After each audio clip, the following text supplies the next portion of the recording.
Hello. हां sorry थोडा late call करतोय, पण सारंगदादाचं आणि तुमचं डिस्कशन झालं असेल राईट? हां, तर आपण सोपच्या ॲडव्हर्टायझिंग रिगार्डिंग कॅम्पेन करतोय आणि त्या कॅम्पेनसाठी तुम्हाला 3 ऑप्शन्स दिले होते, त्यातलं एक ऑप्शन आम्ही फायनल केलं आहे आणि ते ऑप्शन आहे Rupam model Hunt. Rupam model Hunt. त्या मॉडेल हंटच्या अंडर आपल्याला काही मॉडेल्स हवे असतील. त्यांच्याकडनं आपल्याला 30-30 सेकंदाचे रील्स बनवून घ्यायचे आहेत, ज्याच्यामध्ये टॅगलाईन असेल, तुमच्या आतल्या भारतीय नारीस समर्पित. ही टॅगलाईन त्यांनी त्यांच्या रील्समध्ये यूज करायची आणि आपल्याला म्हणजे रूपम कॉस्मेटिक्सना त्यांच्या रील्समध्ये टॅग करायचं. पुढची आपली जबाबदारी अशी असेल की हे जे रील्स येतील त्या रील्सला आपल्याला लवकरात लवकर व्हायरल करायचं. समजलं?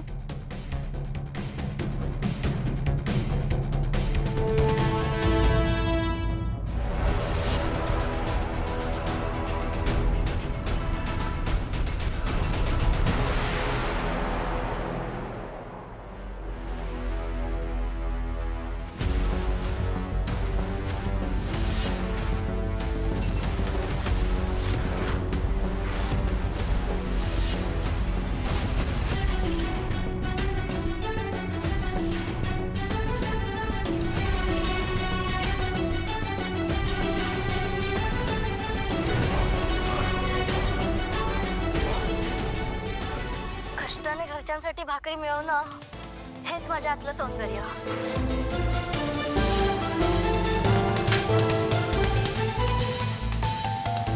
फक्त बाळाच्या सौंदर्यावरून मुलीला जज करताय, चुकताय तुम्ही.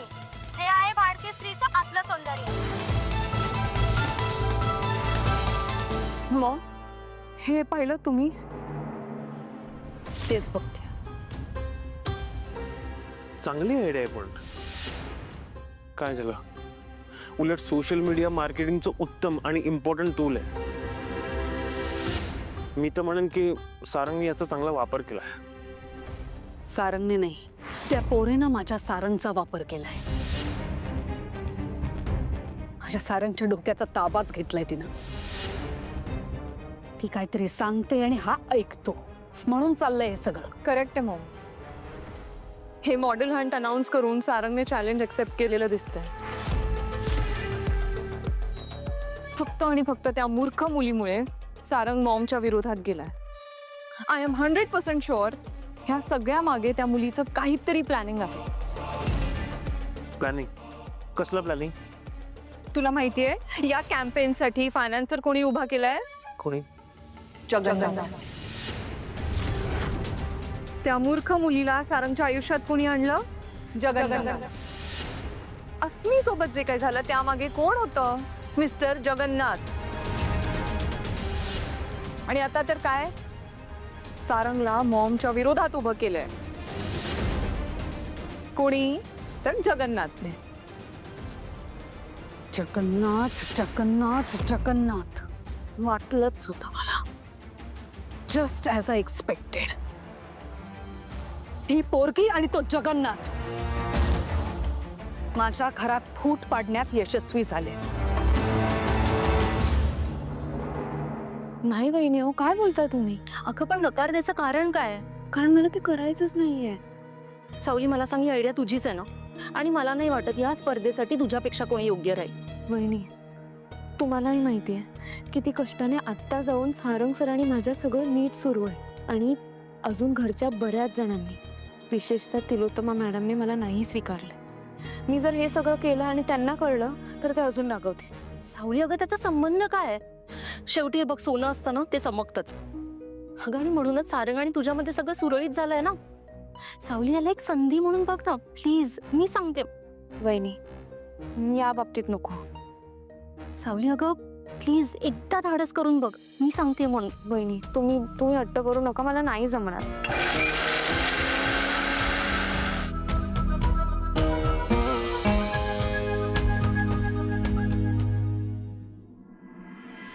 मॉम, मला ना तुमच्याशी जरा बोलायचं होतं. म्हणजे तुमची परमिशन हवी होती. मी ते रूपम मॉडेल हंटबद्दल वाचलं ना. ॲक्च्युली मला माहिती आहे की माझं गाण्याचं करिअर आहे, पण त्यासोबत मला मॉडेलिंगमध्ये सुद्धा करिअर करायची खूप इच्छा आहे. तर मी ह्या स्पर्धेत भाग घेऊ शकते का? ए हॅलो, तुला नेमका विषय काय ते तरी माहितीये का? या गोष्टीमुळे सारंग आणि मॉम मध्ये खूप मोठा वाद झालाय. मॉमच्या विरोधात जाऊन त्या मूर्ख मुलीच ऐकून सारंग हे कॅम्पेन करतोय आणि आता तुला त्यात पार्टिसिपेट करायचंय. काय बोलतेस? आय नो वहिनी, कळतंय मला, पण माझी खरंच खूप इच्छा आहे हो.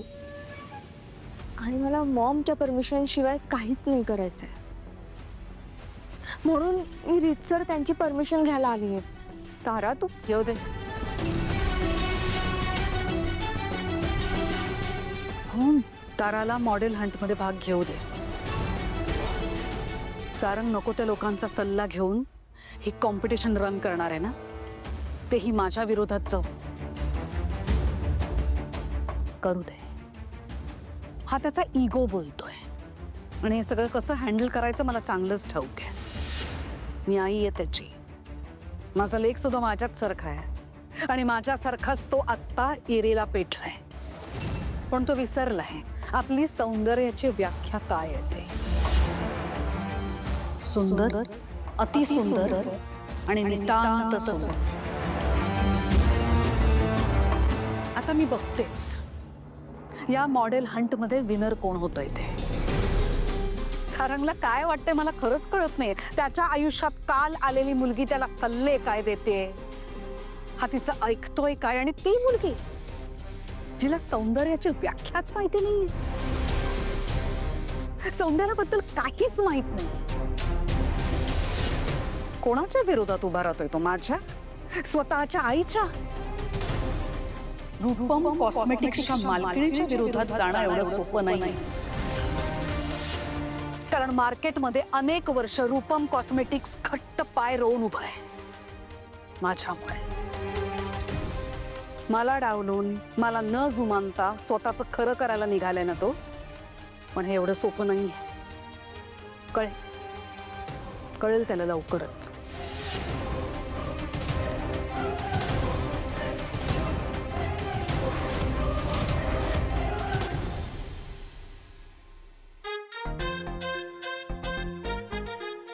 कसं बाई शूट करू आता रील?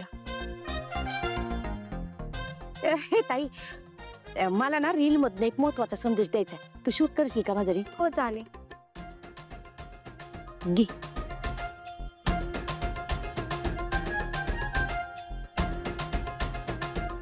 हॅलो फ्रेंड्स, कसे आहात तुम्ही सगळे? स्वागत आहे तुमचं गरीबड्या जयंतीच्या फटाकड्या स्टोरी. मागच्या ब्लॉग मध्ये तुम्ही पाहिलंच असं. माझे पती, माझं मंगळसूत्र, माझे हजबंड इथं कॉटवर पडून येतो. त्यांना पॅरालिसिसचा अटॅक आलाय. आजपर्यंत ब्लॉग मधून तुम्ही माझं बाह्य सौंदर्य पाहिलंच, की मी किती देखणी आहे. पण आज मी तुम्हाला माझं आंतरिक सौंदर्य सांगणार आहे. माझा नवरा इथं कॉट्यावर पडून आहे, पण मी त्यांना सोडून गेले नाही. मी दिवस रात्र इथं उभं राहून त्यांची सेवा करते. हे पहा, मी त्यांच्यासाठी सूप आली. सूप न्यायला चालली त्यांच्यासाठी. का सांगा? कारण भारतीय नारीचं खरं आंतरिक सौंदर्य म्हणजे तिच्या पतीची सेवा करणं. कट कर की ग, बॅटरी खाते का माझी? नाही, नवरा पडलाय माझा तिथं कॉटवर, पण त्याला काही स्वतःची काळजी घेता येत नाही का? सगळं काय बायकोनीच करायचं? जा की, बस की आता. पागल, अपलोड करून टाकते. झाला काय बी झालं तरी त्या मॉडेल हंटची क्वीन मीच होणार. जयंती कुटलवार भागवत. बाई सूप आणायचंय.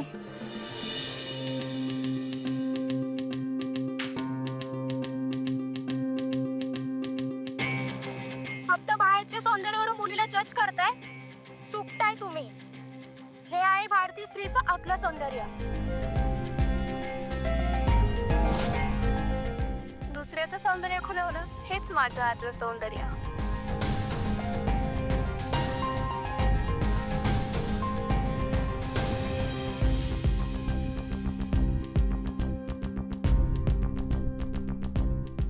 कष्टाने घरच्यांसाठी भाकरी मिळवणं हेच माझ्या आतलं सौंदर्य.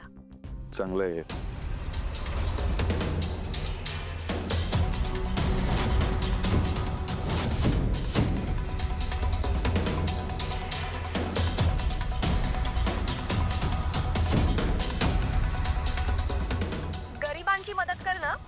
आहे माझ्या हातलं सौंदर्य.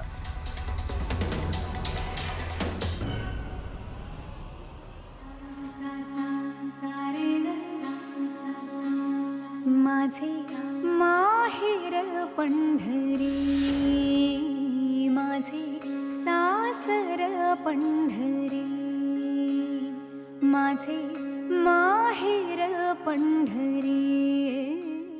विठ्ठला, तुझी कृपा अशीच राहू देत माझ्यावर, म्हणजे मी माझ्या या आवाजाने आणि माझ्या मनाच्या सौंदर्याने ह्या रसिकांना अशीच मंत्रमुग्ध करत राहील. दादा मी आलोच.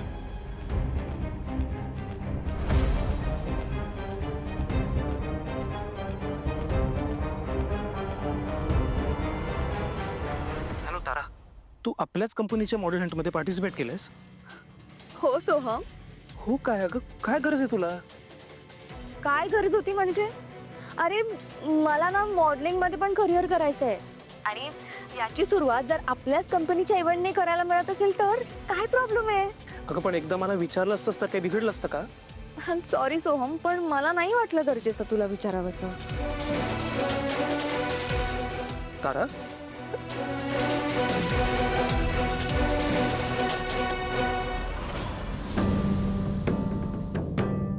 बबलू, हा हे बघ, दोन गोष्टी फार महत्वाच्या आहेत. हा, आपण जे आता हे सगळे रील्स आणि व्हिडिओ जे बघितलेत तर त्यांचा कंटेंट आपल्या कंटेंटच्या जवळ जाणार पाहिजे.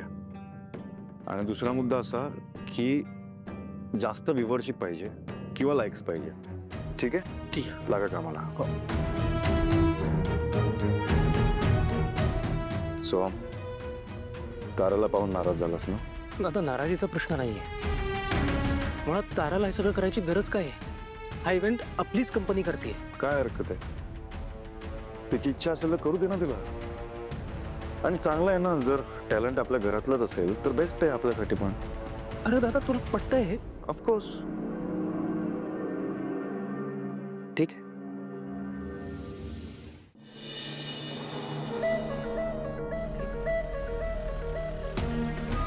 अहो, ही आपली सावली आहे का? हो, पण मी इथे काय करते? मार्केट आहे ना इथे जवळच, तिथे आली असेल. अच्छा. थांबा. सावली, सावली. अलका थांब ना, आका नको मारूस. त्यात काय करते ती बघ तर खरं आधी. थांब.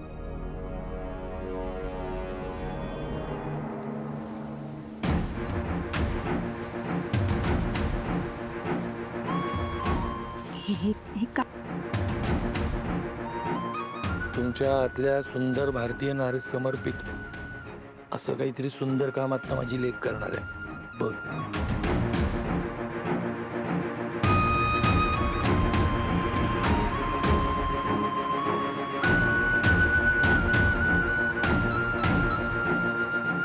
आजोबा, तुम्हाला पलीकडे सोडू का? हो पोरी, बरं मी सोडते हे. उपकार बघ की.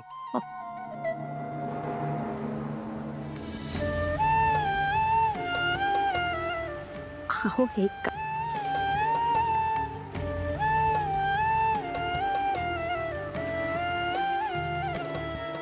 जो तुझ्या भलं करू. तुम्ही मला सांगा पुढची वाट, मी सोडते तुम्हाला. नको, मी जाईन पोल. नीट जा.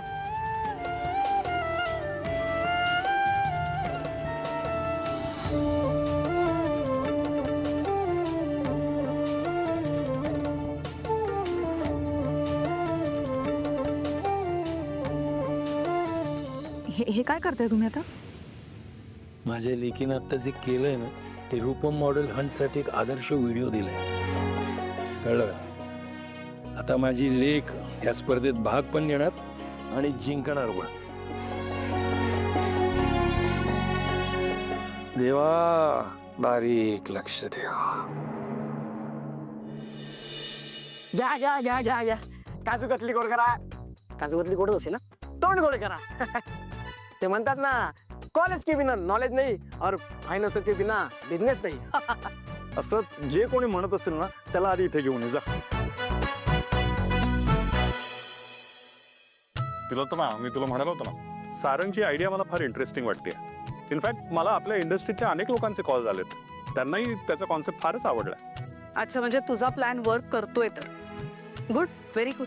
थँक्यू आई. पण आम्ही ह्या स्पर्धेचा भाग आहोत का नाही? नाही म्हणजे तू अजूनपर्यंत आम्हाला बोलवलं नाहीयेस म्हणून विचारते. आई अगं, आपल्यामधलं जे चॅलेंज आहे ते एक विचारांची लढाई आहे आणि आपल्या विचारांसाठी आपल्या तत्वांसाठी लढत राहायचं हे तुझ्याकडूनच शिकलोय मी. पण आई, या स्पर्धेसाठी तुम्हाला यावंच लागेल. मकरंजी आणि तू या स्पर्धेसाठी जुरी आहात. नाही नाही, एक मिनिट सारंग, परवा जे काही मीटिंगमध्ये झालं त्यानंतर मकरंजी खरंच येतील असं वाटतंय तुला? हे बघ आई, मी त्यांना असं वेगळं काही बोललेलो नाहीये. मी फक्त माझी मतं मांडली आहे आणि मला जी सौंदर्याची व्याख्या मांडायची अख्ख्या जगासमोर, ती जर मी तुम्हालाच पटवू नाही शकलो तर मी अख्ख्या जगाला कशा पटवेन आई? सो तुम्ही तिथे असणं फार गरजेचं आहे. पण कधी कधी ना मला तुझं काय करावं काय कळतच नाही. विचार कोणताही असो, तू इतक्या प्रामाणिकपणे मांडायचा प्रयत्न करतोस ना की आई म्हणून खरंच तुझं खूप कौतुक वाटतं मला. थँक्यू. चला निघूया, हा उशीर झालाय. या बस. आता तिलोत्तमा मेहंदळे जज असेल तर तारा जिंकणारच. बिचारा सारंग स्वतःच्या चक्रव्यूहात स्वतःहूनच अडकलाय.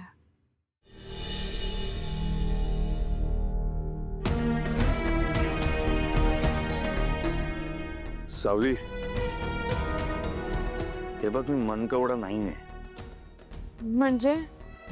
म्हणजे तुझ्या मनात काय चालू आहे मी नाही ओळखू शकत सावली. तुला वाटत असेल मी हुशार आहे, पण मी हुशार नाही एवढा की तुझ्या मनात काय चालू आहे मी ओळखू शकेन. सो प्लीज तुझ्या मनात काय चालू आहे मला सांग आणि स्वतःला आणि माझ्या मेंदूला त्रास नको देऊ. ते तिलोत्तमा मॅडम,